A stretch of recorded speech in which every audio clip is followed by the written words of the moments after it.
My fiancé said, "Don't touch that bag. It's just work stuff." I waited until she left and opened it. What fell out onto the floor?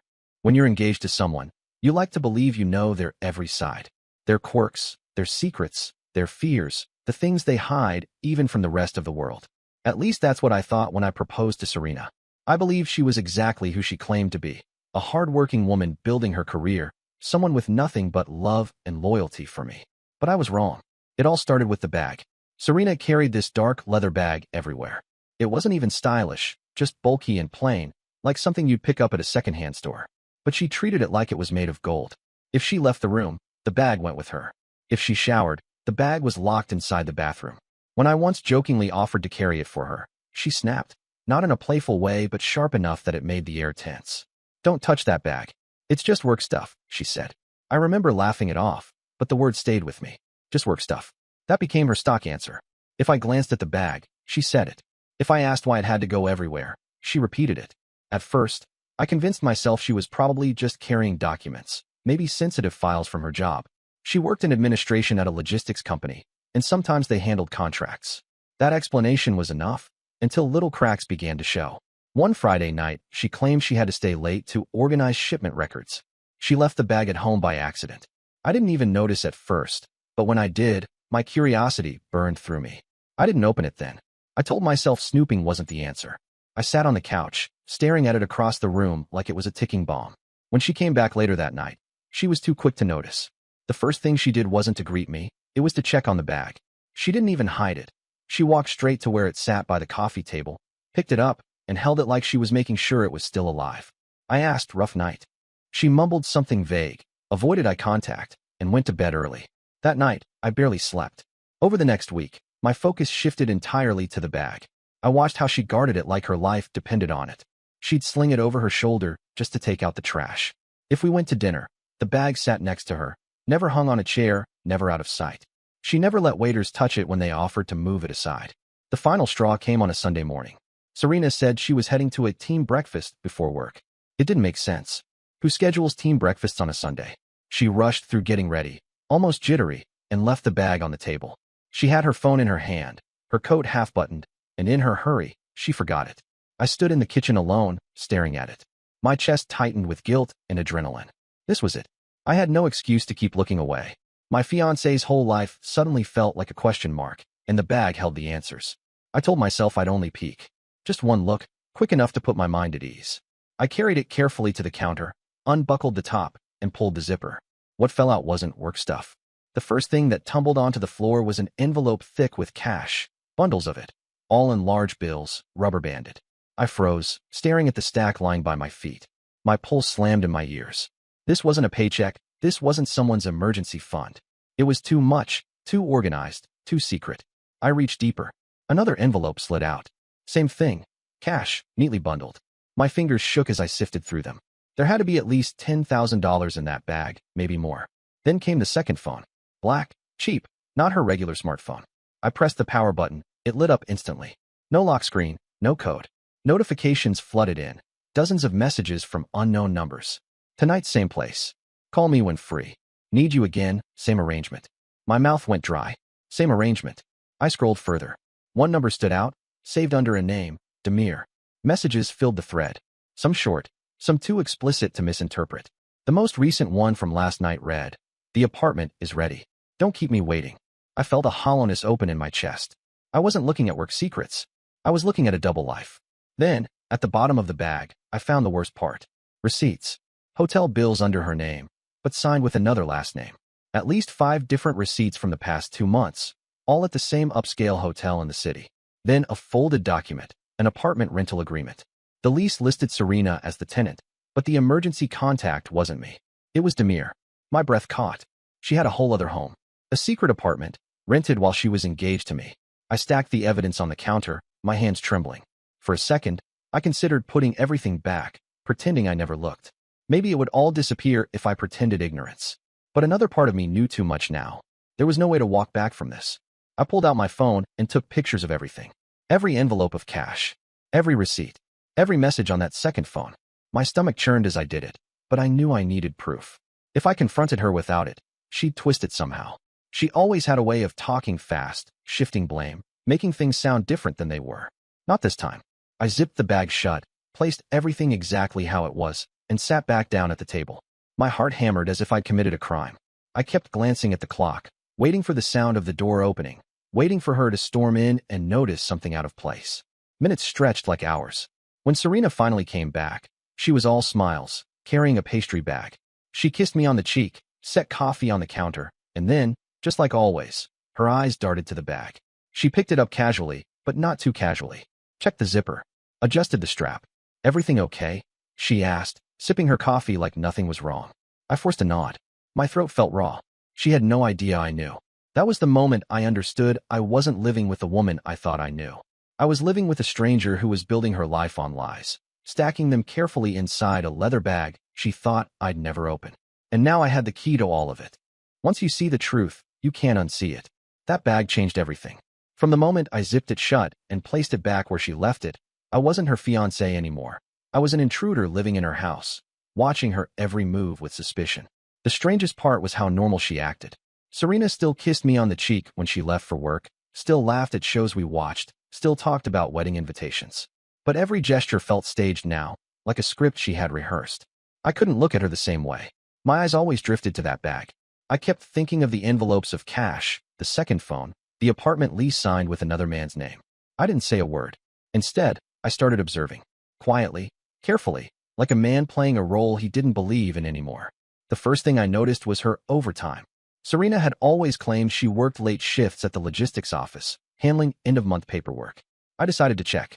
One Thursday, she told me she had to stay late again. I drove to her office and parked across the street. The lights were off. The parking lot empty. She wasn't there. I followed her car instead, keeping distance, headlights off. She didn't head downtown to the office. She drove across the city to a hotel I recognized instantly, the same one from the receipts. She parked, grabbed her bag, and disappeared inside. I sat in my car for nearly 2 hours, staring at the glowing windows, imagining what she was doing inside. When she finally came out, she wasn't alone. A tall man with sharp shoulders walked beside her. They moved casually, like they'd done this 100 times. He put his arm around her waist. She leaned into him. They didn't kiss, but they didn't need to. The way they walked said enough. I wanted to get out, confront them right there, scream in the middle of the parking lot. But something stopped me. Rage wasn't going to win. Proof would. The next day, when Serena left for work again, I decided to find that apartment. The lease papers had an address scribbled on them. It wasn't far from downtown, in a newer building with glass balconies. I waited outside, pretending to scroll my phone. The doorman barely glanced at me. Eventually, a man walked out of the lobby. Same man from the hotel. The one who had walked Serena to her car. Up close, he looked even more deliberate. Clean suit, expensive watch, sharp haircut. He carried himself with the kind of arrogance you couldn't miss. Demure. I felt like I was staring at the other half of Serena's life, the life I wasn't meant to know existed. He climbed into a sleek car, a brand that made mine look cheap. And in that moment, I understood. Serena wasn't juggling me and him because she was confused. She was building 2 separate realities. One safe and stable, with me. One flashy and indulgent, with him. That night, Serena came home cheerful. Too cheerful. She cooked dinner, asked about my day, talked about honeymoon destinations. I nodded and smiled, but my mind was still replaying her walking into that hotel. I couldn't sleep. I started digging deeper. Her laptop was password locked, but the second phone gave me more than I needed. Messages weren't just romantic, they were logistical. She scheduled meetings with Demir, arranged apartment deliveries, discussed deposits. He called her my future, and she responded with promises about leaving me when the timing was right. The words made my stomach turn. It wasn't just betrayal. It was calculation. The following weekend, we had dinner with Serena's family. Her parents adored me, or at least, I thought they did. They always said I was steady, the kind of man Serena needed. But that night, something felt different. Her father kept asking vague questions about my job, as if testing whether I'd still be able to support her after marriage. Her mother made a comment about how some people need more than stability. Serena brushed it off with a laugh, but it struck me as odd. Then came the slip. Her younger sister, Elvira, had a glass of wine too many. She leaned over the table, smirking, and said, "So, how's her other engagement going?" The room went silent. Serena's eyes widened, and she forced a laugh, waving it away like a joke. But I saw the panic flash across her face. Her parents didn't react with confusion.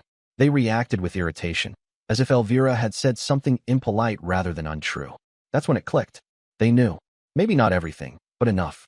Her family wasn't blind to her double life. They were complicit, or at least willing to ignore it if it meant Serena landed someone wealthy.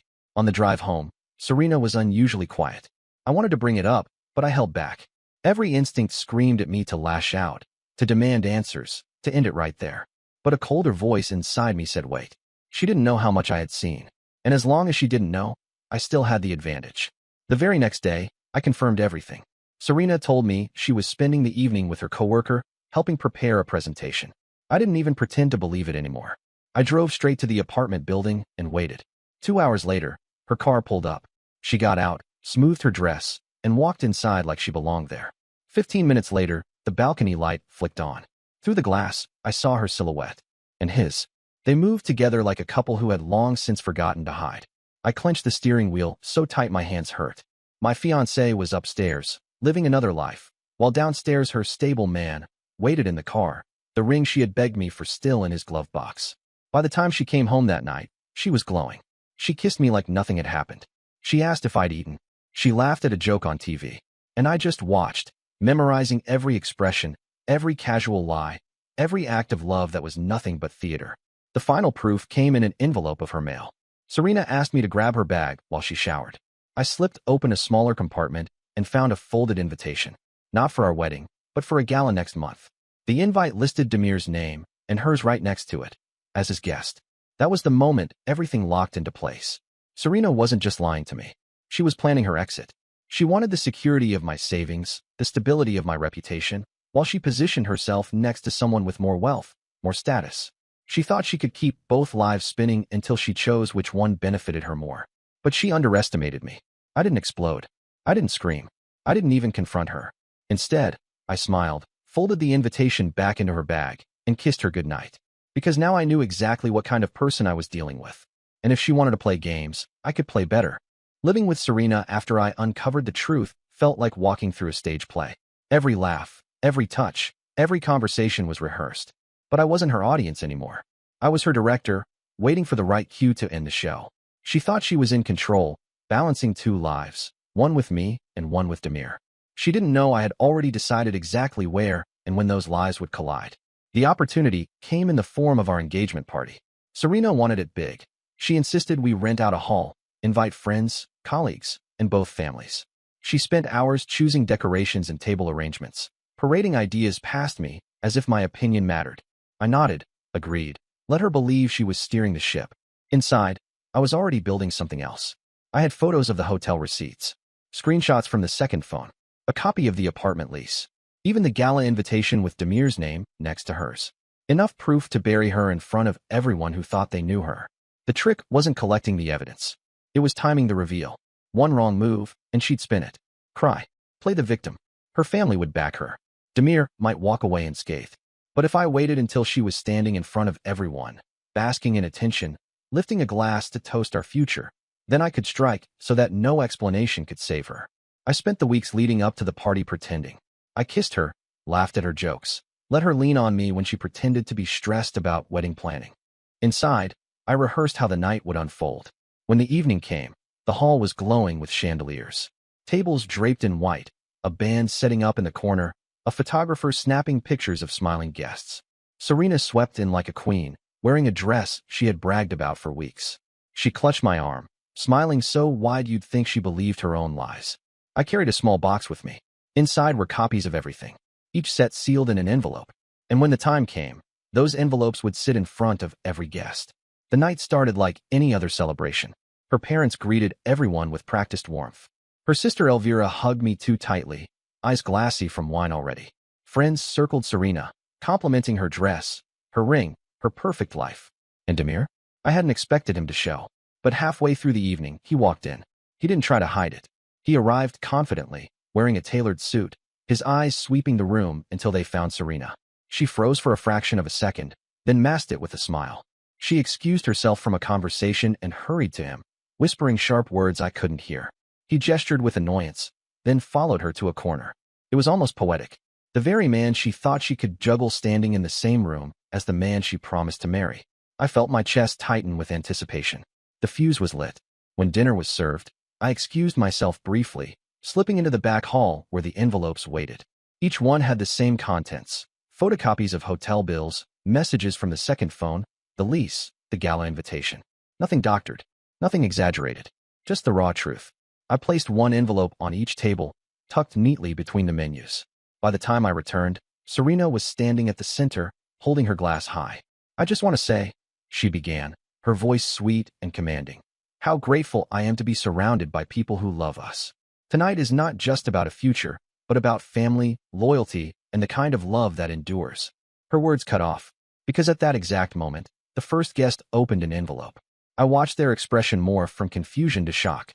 They whispered to the person beside them, who opened theirs. A ripple spread across the hall as envelopes unfolded. Papers passed from hand to hand. Murmurs grew louder. Faces turned toward Serena. One guest actually stood and demanded, "What is this?" Serena blinked, frozen, clutching her glass like it was her anchor. Then she looked at me. My expression gave her nothing. Demir, standing near the back, had already opened one.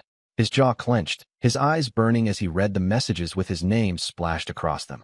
He dropped the papers onto the floor. The hall went quiet, all attention snapping to him as he stormed forward. "You didn't tell me you were engaged," he spat, loud enough for everyone to hear. Gasps erupted. Serena's mask slipped. She stammered, her eyes darting between him and me. Her hand trembled, spilling champagne onto her dress. "It's not. This isn't." But there was no room left to twist. Proof sat in every hand. Proof she couldn't laugh away or cry through. Her parents looked mortified. Her mother covered her mouth. Her father's face drained of color. Elvira smirked behind her wine glass, as if she had been waiting for this moment. Demir turned to me. "Did you know?" I didn't answer. I didn't need to. The silence told him enough. The photographer, sensing chaos, kept snapping pictures. Flashes lit the scene as Serena's perfect facade crumbled under the weight of her lies. She tried to lunge toward me, pleading, but Demir blocked her. "You played me," he hissed. "You played us both." His voice cracked with rage. "Do you know what this makes me look like?" Guests began standing, chairs scraping against the floor, some leaving, others staying to watch the spectacle. It was like a fire had broken out, but no one wanted to leave without seeing who burned. Serena's father finally barked, "Is this true?" His voice shook, more with humiliation than concern. Serena burst into tears, collapsing to her knees, begging, "It's not what it looks like, I swear. Please, listen to me. He twisted this. He's trying to ruin me." But no one moved to comfort her, not even her mother. I stepped forward, calm, collected, and placed my glass down. "Everything you've read is real. I didn't change a word. I didn't invent anything. If you doubt it, check the hotels. Ask the landlord of the apartment. Call the numbers on the phone she hides in her bag. The truth doesn't need me to explain it." And then I walked out. Behind me, the noise swelled. Her sobs, Demir's shouting, her parents' anger, the gasps of guests. The perfect evening Serena had built for herself turned to ash in a matter of minutes. When I stepped into the cold night air, I felt lighter than I had in weeks. Not free, not yet, but close. When I stepped out of that hall and into the night, I thought I'd left the chaos behind me. But the fallout from Serena's double life didn't stay confined to that evening. It spread outward like ripples in dark water, touching everyone she'd pulled into her games. The next morning, my phone buzzed nonstop. Some messages came from mutual friends, others from Serena herself. Dozens of missed calls, texts full of desperate explanations, angry accusations, sudden shifts between begging me to talk and swearing she could fix this. I didn't answer. Every word felt like another script she was rehearsing, hoping someone would still buy the act. By noon, her family reached out. Her father left a curt voicemail. "We need to speak." Her mother sent a long, emotional message about misunderstandings and working through things privately. But I knew better. They weren't defending her out of love. They were scrambling to protect their image. A family that prided itself on respectability couldn't afford to have their daughter publicly exposed as a liar. I ignored them, too. What I didn't expect was Demir. He showed up at my apartment 2 days later, unannounced. I opened the door to find him standing there, suit rumpled, eyes bloodshot, fury radiating off him. For a second, I thought he might swing at me. But instead, he pushed past me, pacing like a caged animal. "You knew the whole time," he snapped. "You let me walk into that party blind." I leaned against the wall, watching him unravel. "You knew she was engaged. You just didn't want to believe it." His laugh was bitter. "She told me she was leaving you, that it was temporary, that she just needed stability until things with us were permanent." He dragged a hand over his face. "Do you have any idea what this makes me look like? My name's tied to her everywhere now. Everyone thinks I was in on it." He wasn't wrong. Word spread fast. The gala committee withdrew his invitation after whispers about the scandal reached them. A client reportedly pulled out of a deal, citing unprofessional associations. Serena had dragged him down with her. Maybe, I said quietly. That's karma. He stared at me, eyes narrowing, then stormed out. That was the last time I saw him. Serena, though, wasn't done. She showed up outside my building that weekend, mascara smeared, hair disheveled, clutching the same leather bag like it was her lifeline. She waited by my car, catching me as I came down. "Nikolai, please," she cried, blocking my path. "You don't understand. It wasn't supposed to be like this. He doesn't matter. You're the one I love. You're the one I was going to marry." Her words were frantic, desperate, spilling out without pause. But behind her eyes, I saw it. Not love, not regret, but survival. She wasn't begging because she cared about me. She was begging because her safety net had snapped, and she needed someone to catch her before she hit the ground. I didn't answer. I walked past her, got into my car, and drove away as she pounded on the window. The collapse of her carefully curated life was quick. The wedding venue called within a week, demanding the remaining balance. Serena had insisted on signing the contract in both our names, but I had documented proof of her fraud. I sent the venue copies of the evidence, explaining she'd misled me. They turned their attention to her family for payment. Her parents, furious at the humiliation, refused to cover the costs. They cut her off financially, telling anyone who asked that they had no part in her behavior. Suddenly, the daughter they had flaunted as perfect became a liability they wanted to distance themselves from. Serena lost her apartment next. Demir had been footing part of the rent, but after the party, he vanished. Without his money, she couldn't keep up with the payments. The landlord posted an eviction notice within a month. Neighbors said she cried in the hallway as movers hauled her designer furniture away. Her job didn't survive either. Gossip traveled faster than she could outrun it. Co-workers whispered, clients looked at her differently, and soon her manager let her go. Officially, it was restructuring, but everyone knew the truth. No company wanted to deal with someone whose name had become synonymous with scandal. The last I heard, she moved back into her parents' house, though they barely acknowledged her. A woman who once strutted through hotel lobbies and galas now spent her days behind a checkout counter at a store on the edge of town. Her pride had shriveled, her mask shattered, her future reduced to the echoes of choices she couldn't take back. Meanwhile, my own life shifted, not instantly but steadily. At first, I carried the weight of what happened like a stone in my chest. Nights felt long, quiet, empty. I replayed every moment, wondering how I hadn't seen through her sooner. But then I remembered. She had been careful, calculated. She knew how to smile, how to laugh at the right moments, how to make lies sound like truths. Anyone could have fallen for it. My friends, the ones who had once joked about how perfect we looked, rallied around me. Some admitted they'd noticed her strange behavior, but hadn't wanted to interfere. Others said they were proud I had exposed her instead of becoming her next casualty. Slowly, I rebuilt my sense of self. The hardest part wasn't losing Serena. It was realizing I had loved someone who didn't exist. The woman I thought I was marrying wasn't real. She was a mask built to cover greed and ambition. Months later, I passed by a cafe near downtown. Through the window, I saw her. Serena, in a plain uniform, wiping tables, her once pristine hair tied back in a messy bun. She looked older, worn down, her movement slow. The bag was gone. No designer clothes, no glowing confidence. Just a shell of who she used to be. For a second, our eyes met. She froze, rag in hand, her lips parting as if she wanted to say something. But I didn't stop. I walked on, the glass between us like a wall I would never step through again. I don't know if she still tells herself stories, if she still dreams about the life she almost had. But I know one thing. The bag she told me not to touch turned out to be her undoing. It held the proof of every lie, the seeds of her own downfall. And when it spilled open, so did the life she thought she could keep hidden forever. And that's the story. If you're still here, that means you're one of us. So go ahead, hit that subscribe button. I drop new chaos every single day, and trust me, tomorrow's story, it's even worse than this one.